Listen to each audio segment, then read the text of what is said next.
Her zamanның үз геройлары, үз идеялары бар дип сөйләргә яратабыз. Ләкин кешелеклелек, фидакарлык, игелекле булу кебек кыйммәтләр буыннан буынга күчеп сакланырга тиеш. Күркәм эшләр изеннән дигән яңа сәхифә әнә шундый сыйфатларга ия кешеләр турында. Бүгенге героебыз Лаиш районының Олы Кабан авылында яшәүче Хәмит Хәлиуллин. Сүзне хезмәттәшем Ания Гыйбадуллинага бирәм. Казан тирәсендәге бистә авылларга хас булганча, соңгы елларда Олы Кабан авылы да үсә, яңа йортлар салына, инфраструктурасы яхшыра. Төзелеп килә торган урамнарның берсе безнең бүгенге героебыз исемен йөртә.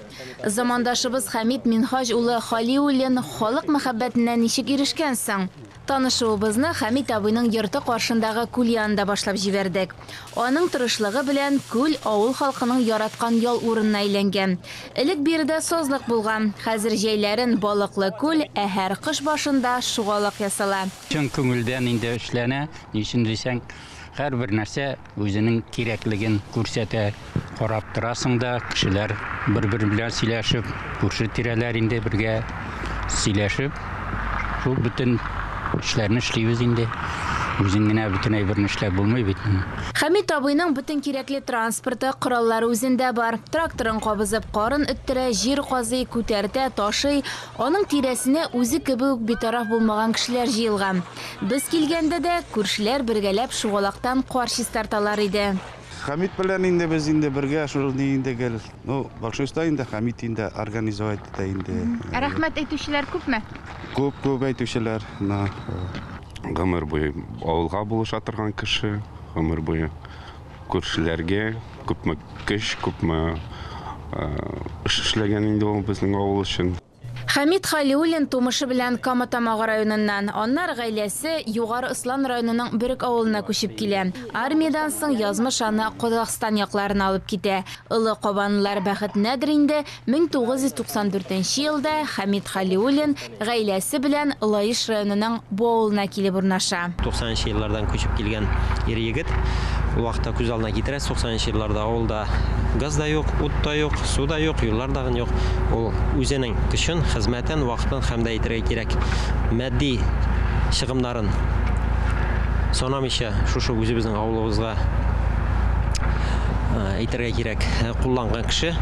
Моннан Хәмит абый Хәлиуллин исемендәге безнең урам булачагын белсә булмаса, әйтергә кирәк. Аның янәшәсендә генә безнең Хади Такташ урамы, Сарык Сайдаш урамы, безнең монда Рудольф Нуриев урамы, шундый зур шәхесләр арасында үзебезнең Хәмит абыйның да булуы безнең өчен миңа бик урынлы дип саныйм.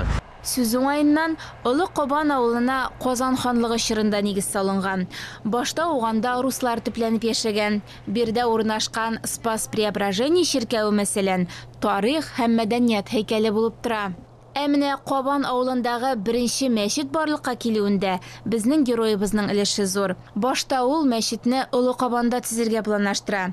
Ләкин кайбер сәбәпләр аркасында Аллаһ йорты Кече Кабанда барлыкка килә.